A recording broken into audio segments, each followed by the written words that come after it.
There are perhaps no other categories of true paranormal stories that readers find scarier than experiences with the Ouija board. Let's face it, it has a frightening reputation, whether you believe the stories or not. And maybe it's because it's such a common occult item. Who amongst us has not experimented with the board at one time or another and had strange results? The results the readers experienced in the tales that follow are perhaps stranger than most. Are they true, partly true, exaggerated, or entirely fabricated to give you just a good scare? I'll leave that judgment up to you, but I'll bet in any case that they'll make you think twice before you ever again rest your fingers on the Ouija planchette. From the paranormal.about.com website, Tales of the Ouija, and this is written by Stephen Wagner.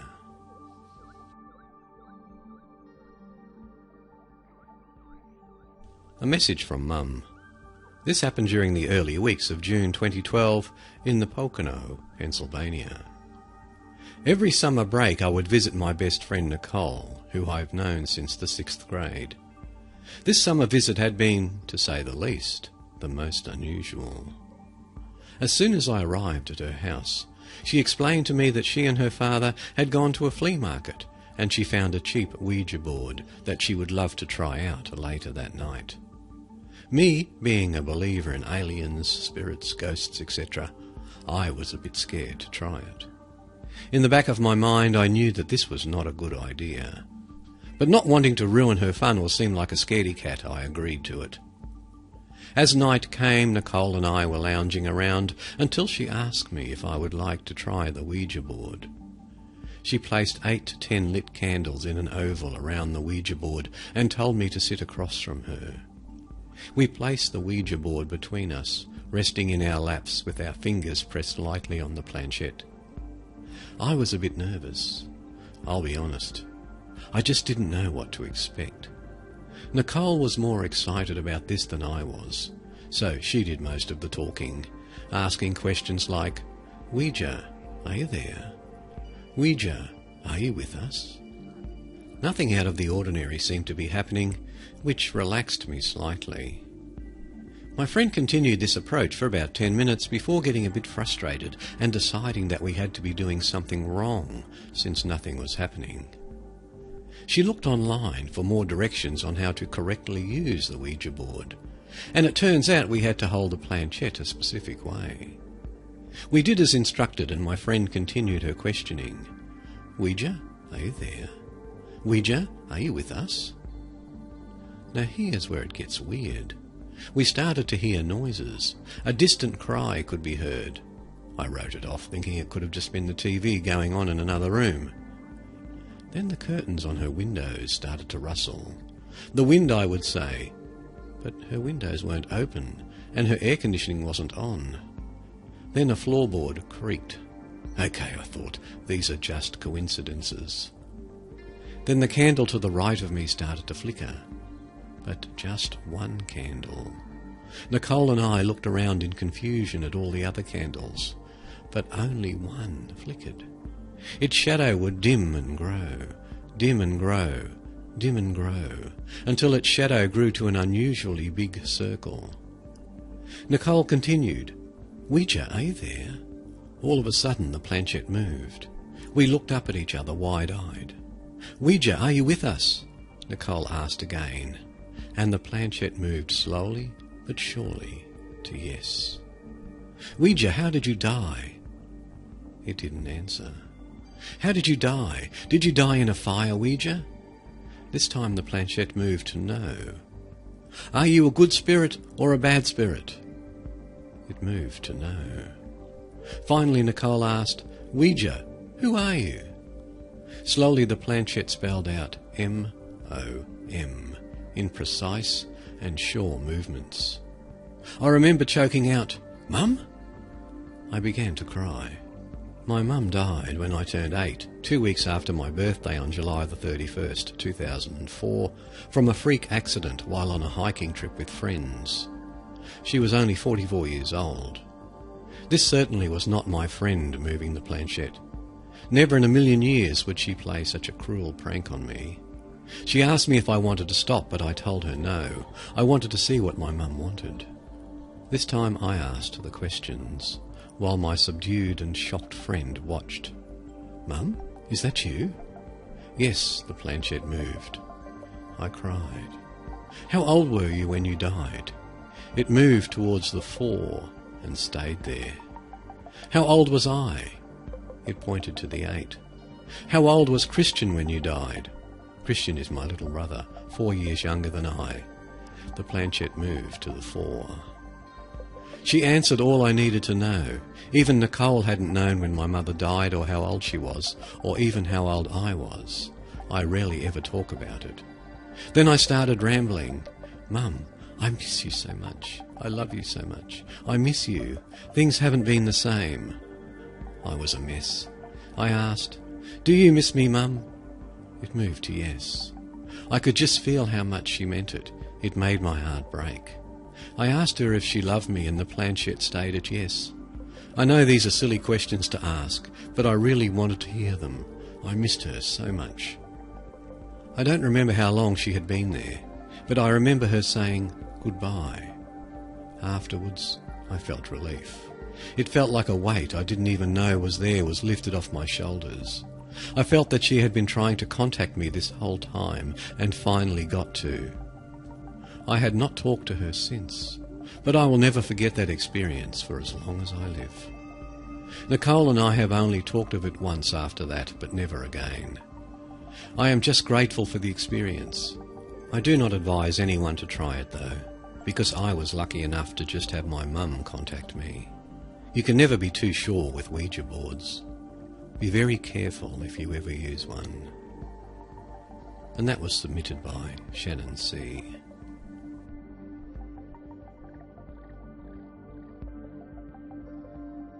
Ouija's creepy direction. It was a Friday evening in a suburb of Cleveland, Ohio, around 1997. 2 of my friends and I were playing the Ouija board, as teens usually do at a sleepover. We asked the board to give us some proof that its powers are real, or something to that effect. The pointer spelled out TV 8 PCP. We ran into the living room and turned on the TV, which was already set to Channel 8. Playing was the movie Desperate Lives, at the part when Helen Hunt takes PCP and jumps out of a second-story window. It was kind of creepy. The board wanted us to see that. We refused to play any more that night. With much certainty, I felt this to be a genuine encounter with a Ouija entity or something of the sort. I wish I was creative enough to make this up. Realistically, what is the possibility a bunch of 13-year-old kids had the ability to execute such a hoax on me? Suggest playing the board, asking that question, to then turn on the TV at the exact moment in the movie. With today's technology it may be possible, but not so much in 1997. I have tried to find a logical explanation, and coincidence is one possibility. I can't seem to shake it off or explain it after all these years. I've never felt comfortable or any good energy whenever faced with the Ouija board, and I always felt a watching eye on me the times I did. Not a good eye either. Part of me wonders what would have happened if we continued using it that night. We were probably fortunate we didn't take it any further. And that was submitted by Izzy N.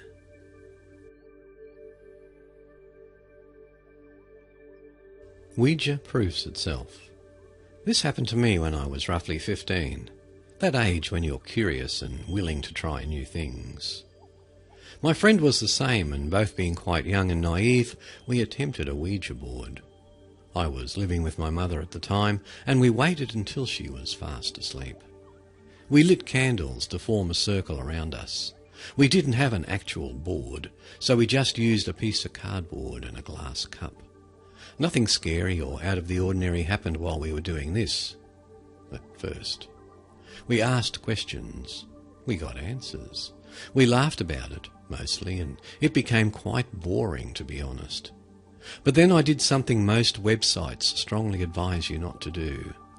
I said to the Ouija, "Prove yourself." My friend got quite scared and took her fingers straight off the glass cup. I laughed a little and told her she was being silly, that it was just a game. No sooner, I said, this than every single candle around us went out instantly. There was no wind to make this happen. And if it had just been one, it wouldn't have mattered. But 10 of them went out at the exact same time? I must admit I was quite scared and bolted for my bedroom light. We called it a night and spent the rest of the night with the light on, telling jokes until we eventually fell asleep. It was a few days later that the weirder stuff started happening. My stereo turned itself on one morning while everyone was still sleeping, volume to the max. My mother had teacups on display, hanging by hooks in a cupboard. We both sat at the kitchen table one day, and one started swinging by itself, then another, and another, until all of them were swinging. They picked up an extreme pace to the point where we thought they were going to swing off their hooks.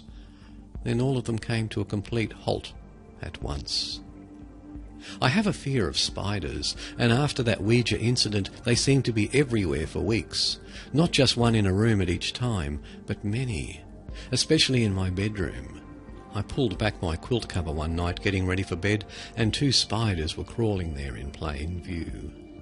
A few days later I felt something in my towel. Yep, a spider. Luckily it never bit me. Until we moved out of that house a few years later. I could hear muffled talking every night coming from outside of my bedroom. I'd walk out there expecting to find my mother on the phone or watching TV. It was always pitch black. But as soon as I lay in bed again, the muffled talking would resume. I put it down to my imagination, but ruled that out when eventually the muffled sounds started coming from inside of my wardrobe.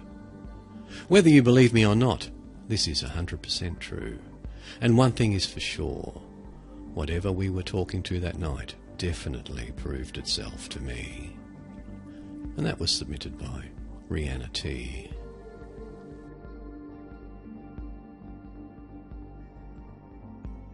Birthday party nightmare.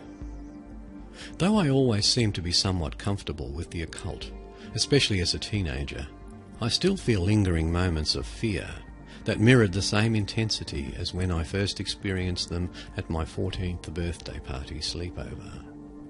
I had my closest girlfriends over, one who I'll refer to as Kelsey, who sparked my insatiable interest in provoking paranormal encounters. Looking back now, I realise how irresponsible my lack of respect for the dead was, but hindsight is always 20/20. It was a typical hot, humid Florida day that turned into a typical warm, sweet Florida night. My 2 older brothers were at friends' houses for the night, so that my 8 teenage friends and I could enact some good old-fashioned mischief, as would only be expected of us. Well, we went through the usual itinerary of truth or dare. Light as a feather, stiff as a board, and mani pedis, and we hadn't even reached 11 p.m. With our sugar highs fading fast from boredom, we threw suggestion after suggestion out, only for each to be shot down by the majority. Fearing my guests would give poor reviews of my first real birthday party, I dove into my collection of toys of the occult. Now, I have to preface the rest of the story with a side story. My mother refused to allow Ouija boards in her house because of some traumatic experience she had with one when she was my age. Apparently it was so damaging that she still to this day will not tell me what happened. You have to know my mother to understand the degree of horror it takes to shake her otherwise solid foundation. Seriously, the woman is 99.9% of the time unscarable. My aunt, her baby sister, who obviously knows about her objection to Ouija boards, but also knew and understood my curiosity for the paranormal, hid my mother's personal childhood Ouija board in a box with a decoy birthday present to me on top to hide it from my mum.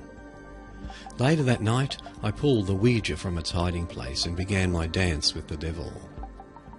Kelsey, who shared my interest in ghosts, spirits and the paranormal, insisted on practicing a set of chants she'd come across in one of her books of Wicca. She was obsessed with the idea of Wicca and communicating with past souls. Being as it was my present, naturally I demanded being the first. We sat in my living room in a circle, the Ouija board in front of me. We lit some ceremonial candles and shut off all the lights. Before I set hand on the planchette, we joined hands and closed our eyes as Kelsey began chanting ominously eerie verses. Within moments I began an almost playful conversation with a spirit who named himself David. But after a few minutes his demeanour changed from playful to insulted after Kelsey asked a question that he evidently found insulting. He abruptly said goodbye, and suddenly the planchette flew from under my fingertips, as if someone kicked it from under my hands. Once David spoke his last word and flung the planchette across my living room, a loud crash came from within my bedroom, which I had locked so no one could screw with me. We all flinched, momentarily paralysed with fear, then bolted to find an explanation of the disturbance. I unlocked my door, and with all 8 of the girls crouching behind me, I slowly opened my door to see nothing out of the ordinary, until I saw what looked like white sand and small pieces of debris on my black comforter. It was dust and pieces of popcorn from my ceiling. We have popcorn ceilings in our house. I looked up because I immediately recognised what it was, and sure enough, we found the culprit. Something shining, silvery, the size of a Kennedy $50, but rectangular, was stuck in my ceiling. And when I say stuck, I mean there had to have been some force behind its propulsion, because it was lodged about 3/4 of the way into the ceiling. Suddenly, all of us felt a freezing cold breeze. Too cold to have been our air conditioning, because it had just moments before been turned off because we didn't want the breeze to blow out Kelsey's candles. I felt a sense of panic like I'd never felt before, but somehow I was able to remove the object. When I examined the piece of silver, I immediately recognised the picture engraved into one side of it. It was an iconic depiction of Santa Maria, but with one of the most horrifying alterations I could ever begin to conjure in my worst nightmares. Her praying hands were but bone and torn flesh. Half of her face was normal, the other half completely stripped of skin as a skeleton, and the crucifix hanging from her decaying hands was an inverted cross. I never felt more like I was surrounded by evil than while I held the charm in my hand. My guests, petrified but curious, inquired about what it was and wanted to see it, but I couldn't bring myself to reveal the satanic charm. So I slipped it into my pocket and told them it must be something that fell from the attic to my ceiling, as the attic was above my room and had no flooring. Unsatisfied with the anticlimactic explanation, they shook off their suspense and herded to the fridge for snacks. The next afternoon, after the last guest had left, I pulled my mum aside to show her the charm. I laid it flat in my hand, and suddenly her eyes widened so much I thought her eyes were going to fall right out of their sockets. She covered her mouth with one hand and began sobbing uncontrollably. My dad rushed to her side and she buried her face into his shoulder. He asked what was wrong. My mum bolted to her feet, grabbed the charm, snatched her car keys and peeled out of our neighbourhood. She was gone for almost 6 hours.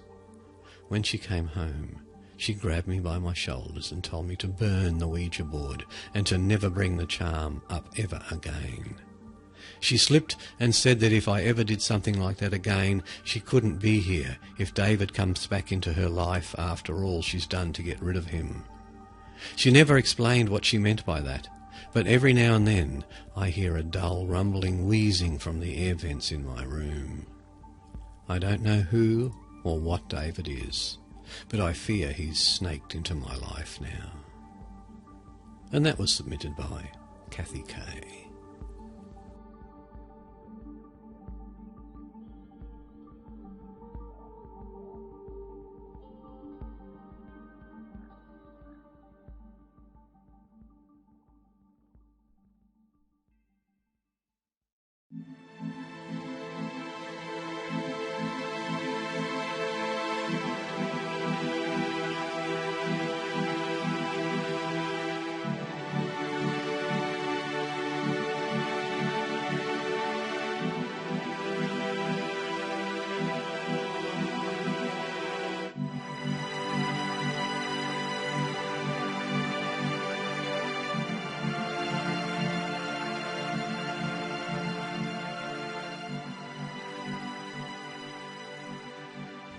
Not many people working in the film industry are aware of a 1930s Hollywood actor turned agent named Marty Martin. So it's rather baffling that a 10-year-old Ryan is familiar with the man's life and work. In fact, Ryan is able to recount vivid and stunningly accurate descriptions of the actor and the era he lived in, even those that have never been documented. And he's able to do so because he claims to be the incarnation of Martin himself. From the OddityCentral.com, a story by Sumitra. A 10-year-old boy claims he is the reincarnation of a 1930s Hollywood actor. Ryan, who lives in Muskogee, Oklahoma, was born to Baptist parents in 2005. When he was only 4 years old, he started having nightmares that his parents had no idea how to stop. He would often talk about his heart exploding and of Hollywood, a place that is several thousands of miles away from Oklahoma. According to Ryan's mum Cindy, he would always talk in a matter-of-fact manner during these incidents. After a year, Cindy said that Ryan confided to her about his reincarnation. He said, "Mum, I have something I need to tell you. I used to be somebody else," he said. Being a Baptist, Cindy's first reaction was to deny everything and hide it from her husband. But she slowly became curious as Ryan revealed more details of his past, especially because he would cry and beg for his mum to take him home. His stories were so detailed and extensive that it just wasn't like a child could have made it up, Cindy said. Ryan spoke at length about Hollywood, his 5 marriages, vacations in Europe, his old houses, and his career as an agent and actor. In an attempt to understand what he was talking about, Cindy checked out books about Hollywood from the library and showed them to her son. And that's how they had a breakthrough. When Ryan happened to see a still in one of his books from the 1932 movie Night After Night starring Mae West, "That's me," he said to his mother. He was pointing to an extra in the film. The family later found out that the man in the picture was a bit actor turned agent, Marty Martin. Armed with a face to match Ryan's bizarre memories, Cindy gathered the strength to approach a professional for help. Ryan is now seeing Dr. Jim Tucker, a highly respected child psychiatrist from the University of Virginia, with experience in studying children who claim to remember past lives. "These cases demand an explanation," Tucker said. "We can't just write them off or explain them away as just some sort of normal cultural thing." Although he's dealt with thousands of such cases, Dr. Tucker said that there's something very different and special about Ryan. He says that the boy's incredibly detailed descriptions and accurate claims that have matched up with Martin's life are truly remarkable. If you look at a picture of a guy with no lines in a movie and then tell me about his life, I don't think many of us would have come up with Marty Martin's life, Tucker said. Yet Ryan provided many details that really did fit with his life. With the help of Dr. Tucker, Ryan's parents have reached out to a film archivist who put them in touch with one of Martin's daughters. And when they spoke to her, it turned out that all of Ryan's stories checked out. 55 of his statements matched up perfectly with Martin's life. The boy was able to accurately name the street he lived on and the names of his children, siblings and ex-wives. The most shocking revelations came later, when Ryan told Dr. Tucker during a session that he wondered why God had him die at 61 years old, only to be reincarnated as a baby. This clashed with the official records. Martin's death report stated that he was 59 when he died. But then Dr. Tucker looked through old census reports and discovered that the certificate was incorrect, not Ryan. As he grows older, Ryan's memories of Martin's death report stated that he was 59 when he died. But then Dr. Tucker looked through old census reports and discovered that the certificate was incorrect, not Ryan. As he grows older, Ryan's memories of Martin are beginning to fade. But Dr. Tucker has managed to chronicle everything that the boy has spoken about his past life. The complete story is part of a book on 2,500 cases he has studied over the years, called Return to Life. And if you're interested, visit the show notes at www.origins.info, click on the link to episode 107 of the Mysteries Abound podcast, and then on the link to this article. There's a photograph of Ryan, a photograph of Marty Martin, and a bit of a video from the Today Show showing him on television with his claims.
From the Smithsonian.com, Why the Story of Cinderella Endures and Resonates, by James Deutsch. On Friday the 13th of March, as Walt Disney Pictures released its third Cinderella, one has to wonder why yet another. There is no scarcity of Cinderella tales. Folklorists have identified more than 700 different variants around the world. How to explain the popularity in animation list? Disney's first Cinderella venture, a 1950 feature-length animated film, was a box office success.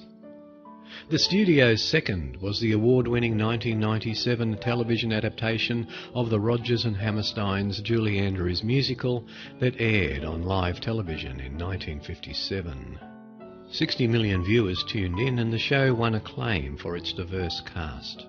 Brandy Norwood as Cinderella, Whitney Houston as a fairy godmother, and Whoopi Goldberg as Queen Constantina.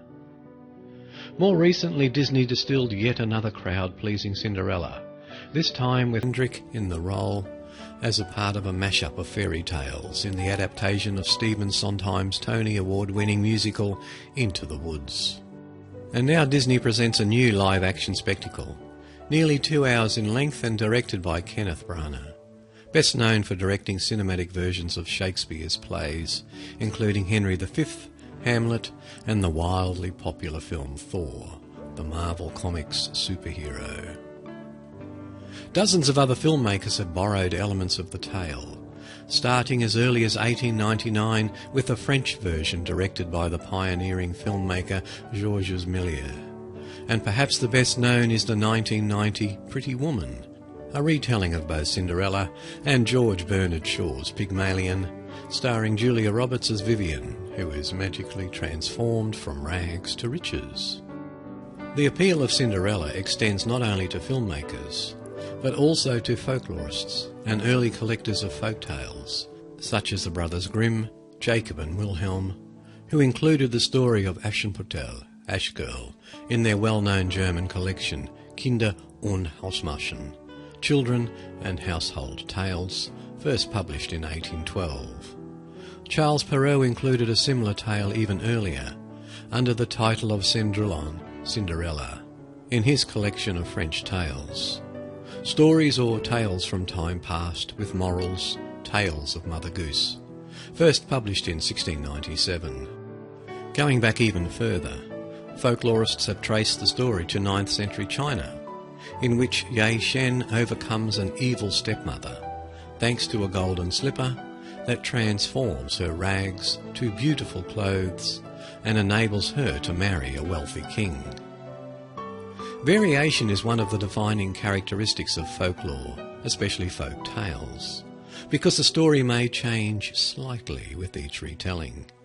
However, some folkloric elements remain relatively constant, such as the standard opening of a fairy tale, whether it be Once Upon a Time in English, Es war einmal in German, Il était un roi French, Había un vez Spanish, Sera un volta Italian, etc., all of which set the story in some vaguely distant past time.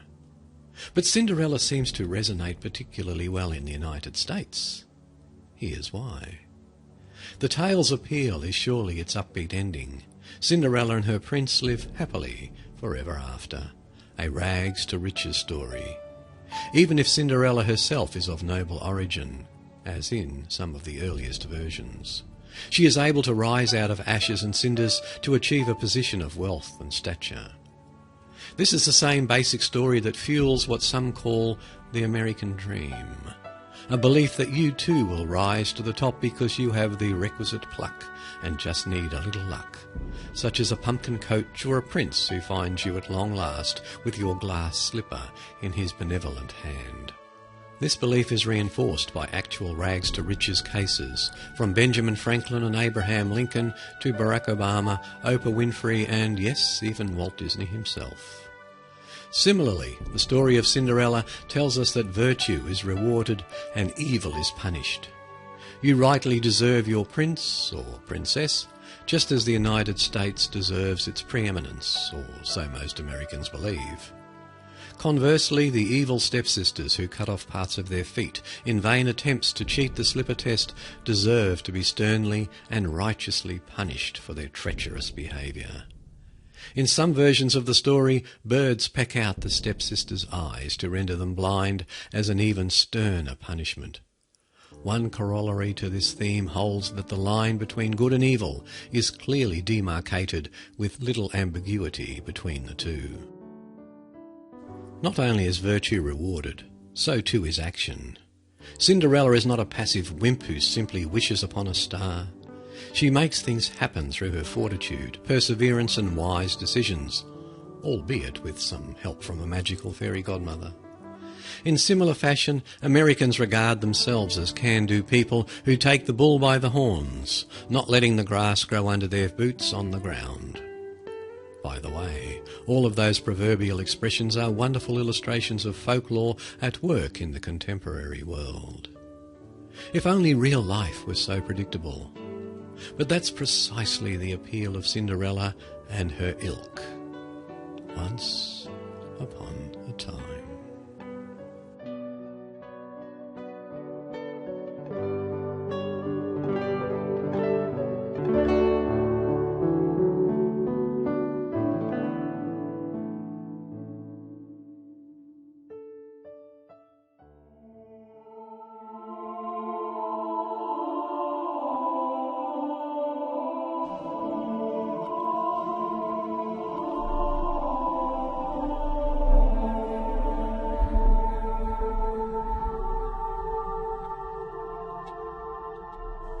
Whether it was a Druid temple, an astronomical calendar, or a centre for healing, the mystery of Stonehenge has sparked endless debate over the centuries. Now a dramatic new theory suggests that the prehistoric stone circle monument was in fact an ancient Mecca on stilts. The megaliths would not have been used for ceremonies at ground level, but would instead have supported a wooden platform on which ceremonies were performed to the rotating heavens, according to new research. From the dailymail.co.uk, was Stonehenge a Mecca on stilts? A structure supported a wooden platform to get closer to the heavens, claims an expert. And this is written by Dahlia Alberge. Julian Spalding, former director of some of the UK's leading museums, argues that the stones were foundations for a vast platform, long since lost, a great altar raised up high towards the heavens and able to take the weight of hundreds of worshippers. It's a totally different theory which has never been put forward before, he said. All the interpretations to date could be mistaken. We've been looking at Stonehenge the wrong way, from the earth, which is very much a 20th century viewpoint. We haven't been thinking about what they were thinking about. Part of his evidence lies in ancient civilizations worldwide, as far afield as China, Peru, Turkey. Such sacred monuments were built up high, whether on man-made or natural sites, and with circular patterns possibly linked to celestial movements. In early times, no spiritual ceremonies would have been performed on the ground, said Mr. Spalding. The Pharaoh of Egypt and the Emperor of China were always carried, as the Pope used to be. The feet of holy people were not allowed to touch the ground. We've been looking at Stonehenge from a modern, earthbound perspective. All the great raised altars of the past suggest that the people who built Stonehenge would never have performed celestial ceremonies on the lowly earth. That would have been unimaginably insulting to the immortal beings, for it would have brought them down from heaven to bite the dust and tread in the dung. However, he says the wood that would have been used for the platform has long since rotted away, leaving only the stone pillars that support it behind.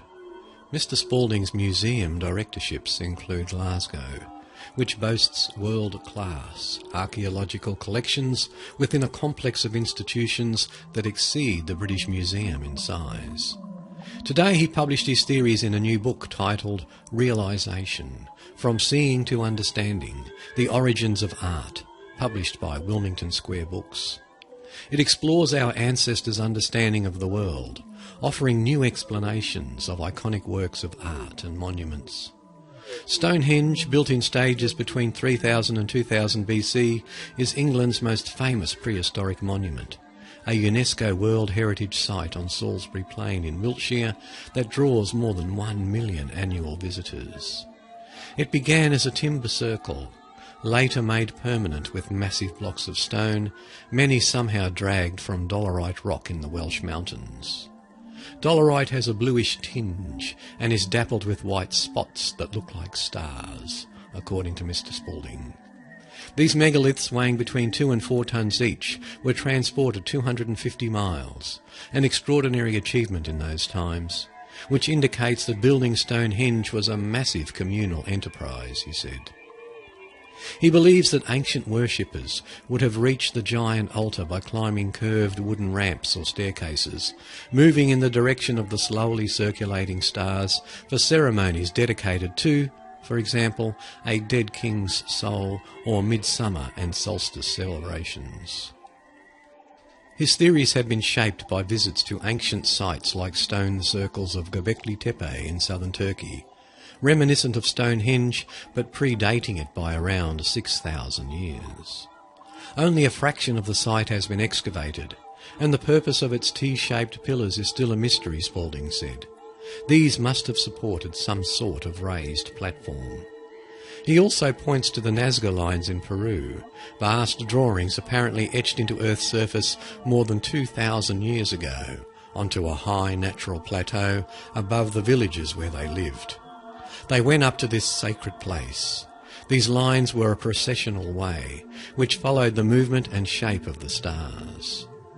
The great mystery of early man was that we all thought the world was flat. Everyone did until very recent times. All the major religious ceremonies, as the Hajj still does in Mecca, always end in a circular motion, going round and round, which imitates the stars. Professor Vincent Gaffney, principal investigator on the Stonehenge Hidden Landscapes project at Bradford University, responded with a fair degree of scepticism. He said, "At Stonehenge there are other structures which are clearly designed to be viewed from the ground, along astronomical alignments, and you can see the sky from pretty much everywhere." Sir Barry Cunliffe, a prehistorian and emeritus professor of European archaeology, Oxford University, said, "He could be right, but I know of no evidence to support it. There are a large number of stone circles around the country which clearly didn't have a platform on top, so why should Stonehenge?" But Aubrey Burl, an authority on prehistoric stone circles, said, "There could be something in it. There is a possibility, of course. Anything new and worthwhile about Stonehenge is well worth looking into, but with care and consideration." Mr. Spalding is fully expecting resistance from fellow academics. He draws parallels with the 1868 discovery of magnificent prehistoric ceiling paintings in the Altamira cave in Spain by a geologist and archaeologist. He went in there and looked on the ground, because he assumed all the evidence for early man would be on the ground, he said. It never occurred to him to look up. It was his young daughter who said, "Papa, look on the ceiling."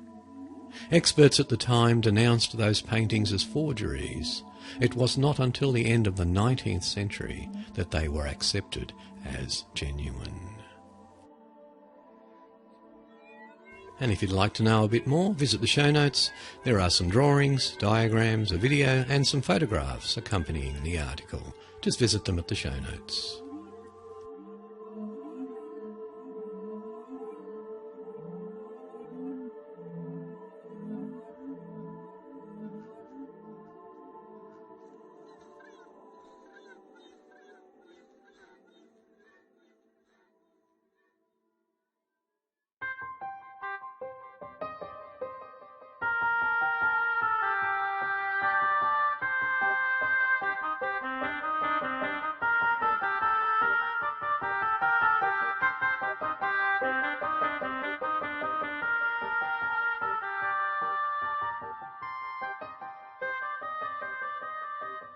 Mermaids have occupied our imagination for thousands of years. Originating in ancient Assyria with the legend of goddess Atargatis, whose worship spread to Greece and Rome. In one account, Atargatis transforms herself into half-human, half-fish, being out of shame for accidentally killing her human lover. However, in other accounts, Atargatis is a goddess of fertility, who is associated with a fish-bodied goddess at Ascalon. It is thought that worship of Atargatis and Ascalon eventually merged into one, leading to the description of one mermaid goddess. From the ancientorigins.net website. Are tales of mystical mermaids inspired by a real-life medical condition? And it's written by April Holloway. In history, mermaids have been connected with hazardous events in European, African and Asian culture, including floods, storms, shipwrecks and drownings. Homer called them sirens in the Odyssey, who lured sailors to their deaths. They have been depicted in Etrurian sculptures, in Greek epics and in bas-reliefs in Roman tombs. In 1493, Christopher Columbus even reported seeing mermaids on his voyage to the Caribbean. But could our concept of a mermaid actually have originated from a real medical disorder? Siren Amelia, named after the mythical Greek sirens and also known as mermaid syndrome, is a rare and fatal congenital malformation characterized by fusion of the lower limbs. The condition results in what looks like a single limb, resembling a fishtail, leading some to question whether ancient cases of the condition may have influenced legends of the past. It is known, for example, that ancient descriptions of sea monsters derived from sightings of real-life species such as whales, giant squid and walruses, which were rarely seen and little understood at the time. According to the Mail Online, medical historian Lindsay Fitzharris from Oxford University, and author of the blog The Chirurgeon's Apprentice, has been tracking back references of the condition in historical texts. However, the earliest known mention he could find was in a 4-volume atlas published in 1891. There is nothing that hints at how medical practitioners understood Cyromenelia in early periods. Cyromenelia occurs when the umbilical cord fails to form 2 arteries, leaving only enough blood supply for one limb. Sadly, due to severe urogenital and gastrointestinal malformations, babies born with the disorder rarely survive longer than a few days. However, with advances in surgical techniques, there have now been a few cases of sufferers living into their teenage years. Among the survivors of the rare condition is a Peruvian girl named Milagros Cerón, whose first name means miracles, but friends and family affectionately refer to her as the Little Mermaid. In 2006, a team of specialists successfully separated the legs of the then 2-year-old. While Milagros is living a full and active life, she will need ongoing surgery to correct complications associated with her kidneys, digestive and urogenital systems. Whether or not the congenital condition may have influenced stories of women with fish-like tails will never really be known. Nevertheless, the likeness between the two has had one positive effect. It has helped children suffering from Cyromenelia to feel proud of their resemblance to the beautiful and mythical beings described in our ancient past, and which has persisted through popular media to the modern day.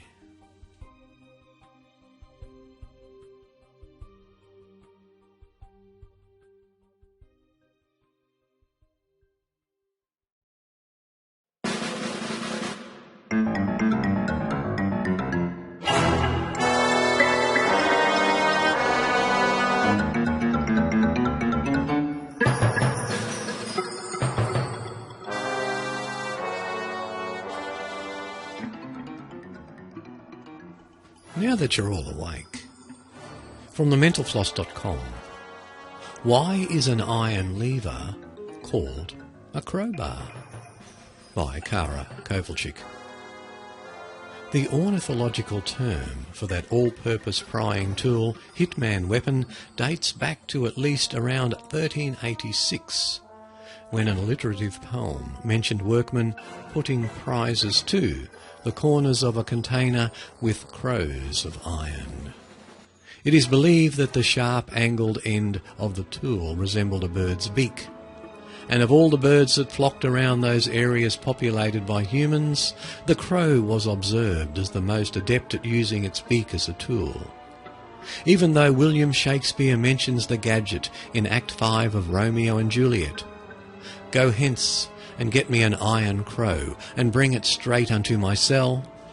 Today in the UK, folks usually leave the bird out of it and refer to it as a pry bar.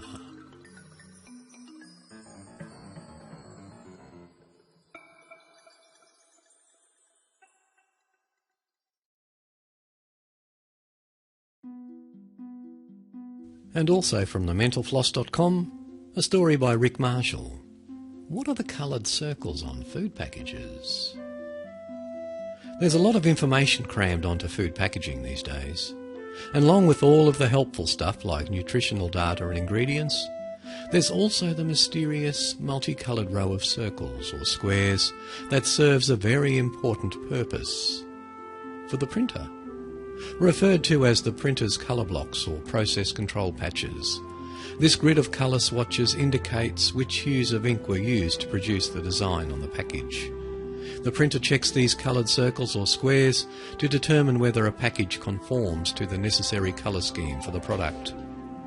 In the case of any problems, the colour blocks let both the human and computerised printers know if a deficiency or surplus of colour caused the issue. The colour blocks are usually pictured as circles on most bagged products and squares on boxed goods, with the most common being black, cyan, magenta and yellow, since they're the basis of most colours produced by printers. If the bulk of the package is printed in one or two other colours, they'll usually turn up in their own blocks called spot colours too. Bags of Cheetos, for example, will almost always have at least one orange block, but usually 2 or more in different hues. If you don't see a set of colour blocks on your bag of chips or box of cookies, you don't need to worry.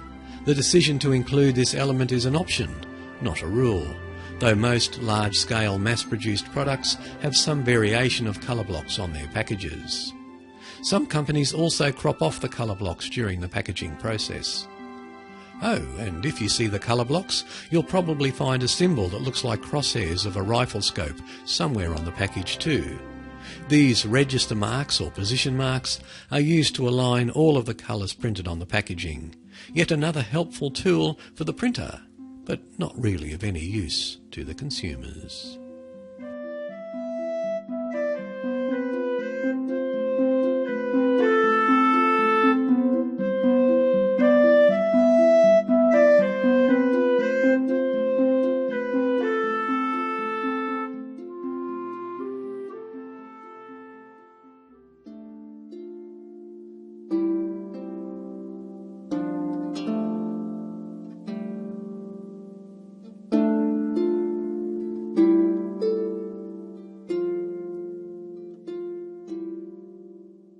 Reel in the Flickering Light, an original story by Tate, one of the listeners to the Mysteries Abound podcast. I awoke to find myself alone and wandering down a path that was not known to me. How I had come upon this path I cannot say. I had been asleep and dreaming behind closed doors, in the confines of my own home only moments ago. My initial instinct was to panic, but I remained calm and collected and carried on in the only direction at my disposal, forward. Nothing seemed to stir around me, not the sound of a bird or the rustling of leaf against leaf. I carried on, taking in my surroundings. Dense forestation as far as the eye could see. The forest floor was littered with fresh and discoloured leaves, but made no sound as my feet came down upon them. It was hard to keep track of time here. My watch, stuck on the midnight hour, left me guessing. I paused for a brief moment to catch my breath when I noticed a flickering light in the distance. Since there was no other option available to me, I proceeded forward, with the hope of finding a way out of this claustrophobic place. As I made my way towards this light that seemed to fluctuate as though some powerful gust of wind was at it from all sides, I could only guess it was wind, but couldn't be sure, since not a sound could be heard. I continued forward for some time until I came upon 2 paths diverging. One was well worn and looked as though many a boot had walked this way. The other could have easily been overlooked had it not been for the other. The well-worn path seemed to lead towards this light, and it made sense to me to take this path and forsake the other. No vegetation seemed to grow underfoot. It was like the ground beneath me was sterile, and could offer no sustenance to any plant life, no matter how hardy it be. I took the well-worn path and carried on. The going was easy at first, but soon the trees started to close in around me. It was as though they had a mind of their own and were purposely trying to hinder my advancement. While hindering my progress in moving forward, they gave me no option of turning back. I fought my way through the branches and found myself in a clearing. The clearing was no better than the forest. It was devoid of any vegetation and earthly creature. I looked behind me to find the trees had interlocked to form a natural wall. I was transfixed by this amazing feat. Never before had I seen nature act this way. Something unnatural was at work. I turned and continued my advance towards the flickering. I could see in the distance that this light was coming from the left-hand window of an old tower house, no more than 5 stories tall. It only seemed to be a short walk away. I reached the door and with little effort forced it open. Upon entering, I noticed the place was pitch black, but had no difficulty in seeing.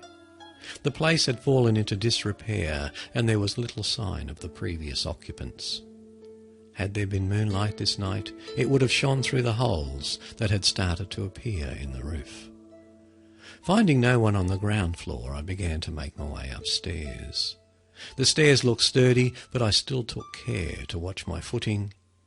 Having reached the first floor, I began to look around, hoping to find anyone, but my hope was slim. I noticed that stairs leading up to the next floor were down the end of the hallway. I proceeded towards them, but not before I checked every door along this floor. Every door held tight. Just when I thought it would open, something forced it closed. I was about to make my way upstairs when someone or something stirred below. Was it footsteps?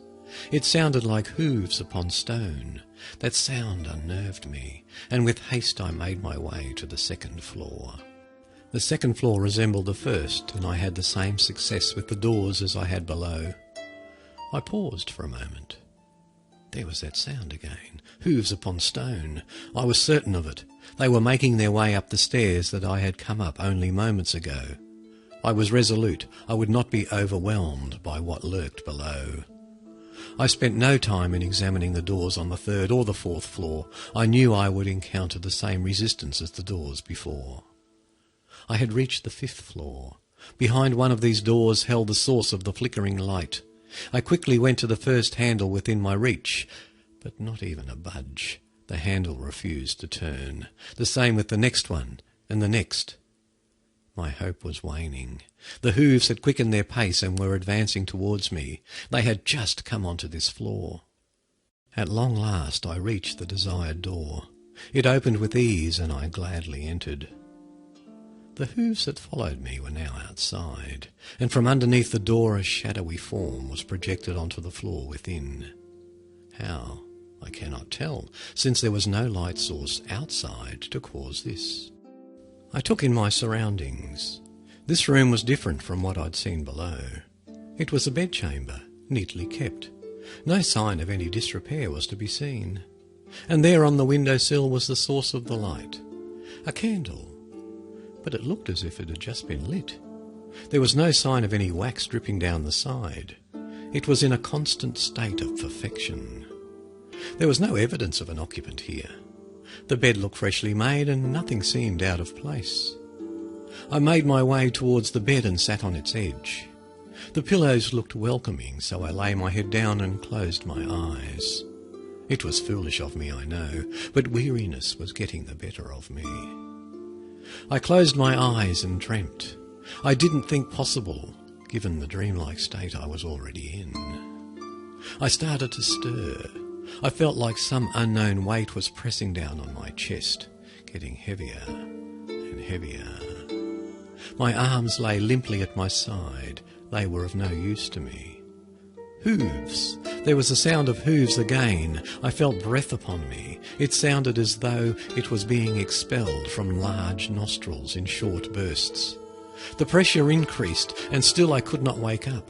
"Please, anyone," I tried to yell. "Please wake me, for the love of God, wake me." But no words would pass my lips. I was alone. The pressure kept increasing and increasing and increasing.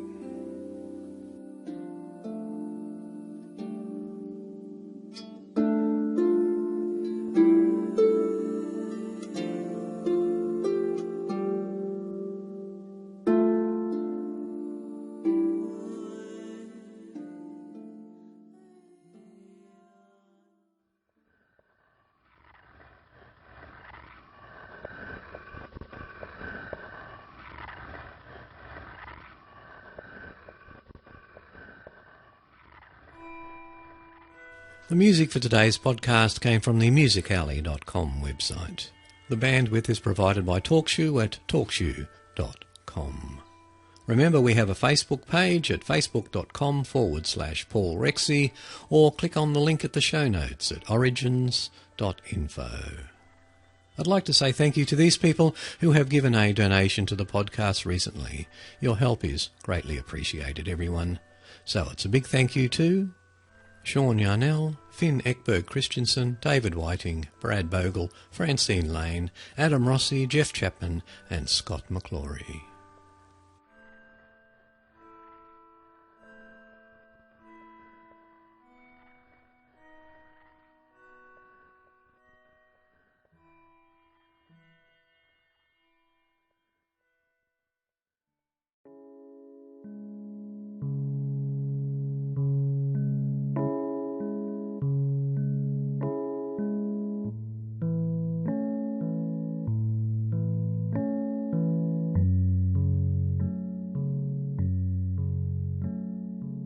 And to bring the podcast to a close, the strange mystery of Saint Germain, the Immortal Count. And this is from the coolinterestingstuff.com. Is it possible for a person to live forever? That is what some people are claiming about a historical figure known as the Count de Saint Germain. His origins are still unclear. Some records date his birth to the late 1600s, although some believe that his longevity reaches back to the time of Christ. He has appeared many times throughout history, even as recently as the 1970s, always appearing to be about 45 years old. He was known by many of the most famous figures of European history, including Casanova, Madame de Pompadour, Voltaire, King Louis XV, Catherine the Great, Anton Mesmer, George Washington and others. He has also been linked to a number of occult movements and conspiracy theories. Who was this mysterious man? Are the stories of his immortality mere legend and folklore? Or is it possible that he really did discover the secret of eternal life? The date of birth for Saint Germain is unknown, although most accounts say he was born in the 1690s.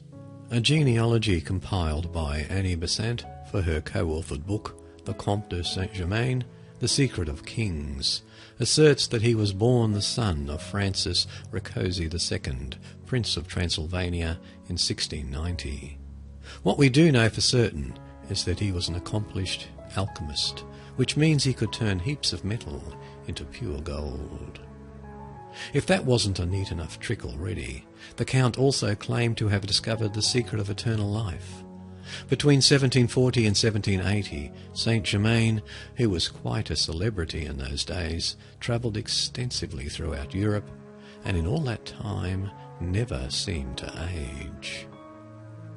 Those who met him were astonished by his many abilities and peculiarities, like he spoke 12 languages. He could play the violin like a virtuoso. He was an accomplished painter. Whenever he travelled, he set up an elaborate laboratory, presumably for his alchemy work. He seemed to be a man of great wealth, but was not known to have any bank accounts. If it was due to his ability to transmute base metals into gold, he never performed the feat for observers. He dined often with friends because he enjoyed their company, but was rarely seen to eat food in public. He subsisted, it said, was on a diet of oatmeal. He prescribed recipes for the removal of facial wrinkles and for dyeing hair. He loved jewels, and much of his clothing, including his shoes, was studded with them. He had perfected a technique for painting jewels. He claimed to be able to fuse several small diamonds into one large one. He also said he could make pearls grow to incredible sizes. He has been linked to several secret societies, including the Rosicrucians, Freemasons, Society of Asiatic Brothers, the Knights of Light, the Illuminati, and the Order of the Templars. Officially, Saint Germain died in 1784. But of course dying equals having a bad day when you're called the Immortal Count. He would continue to be seen throughout the 19th and 20th century. In 1785 he was seen in Germany with Anton Mesmer, the pioneer hypnotist. Some claim that it was Saint Germain who gave Mesmer the basic ideas for hypnotism and personal magnetism. Official records of Freemasonry show that they chose Saint Germain as their representative for a convention in 1785. After the taking of the Bastille in the French Revolution in 1789, the Comtesse d'Ardemere said she had a lengthy conversation with Count de Saint Germain. He had allegedly told her of France's immediate future, as if he knew what was to come. In 1821 she wrote, "I have seen Saint Germain again, each time to my amazement. I saw him when the Queen, Antoinette, was murdered, on the 18th of Brumaire, on the day following the death of the Duc d'Enghien in January 1815, and on the eve of the murder of the Duc de Berry. The last time she saw him was in 1820, and each time he looked to be a man no older than his mid-40s. Voltaire, the 18th century philosopher, perhaps best summed up the Count of Saint Germain. This is a man who never dies and who knows everything. Whether that's true or not, only history knows. Comte de Saint-Germain and Richard Chanfray, the man who claimed to be the Count in the 1970s. Chanfray appeared on television with his claim and supposedly changed lead into gold. Chanfray committed suicide in Saint-Tropez in 1983, but now claims have been made that no body was discovered, just a suicide note.